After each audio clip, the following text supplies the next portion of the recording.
Qur'anın təhrif edilmədiyini deyənlərə səslənirəm. İndi biz Qur'anın ləfsi təhrifindən danışan 1200 hədislə nə edək?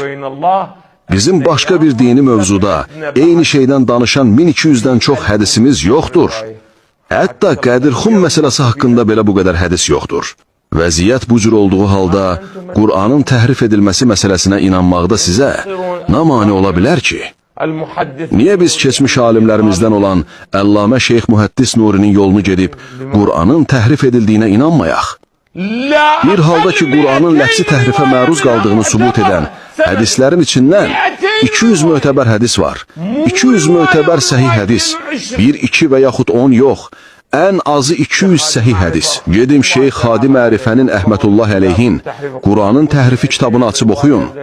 Şeyx özü orada deyir ki, 200 səhih sənədli hədis var ki, Qur'anın ləfsi təhrifini təsdiq edir.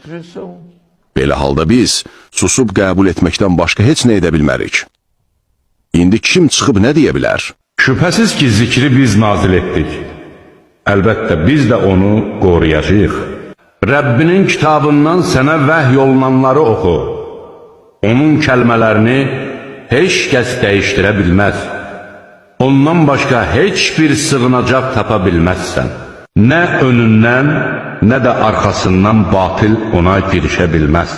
O, müdrik, tərifə layiq Allah tərəfindən nazil edilmişdir.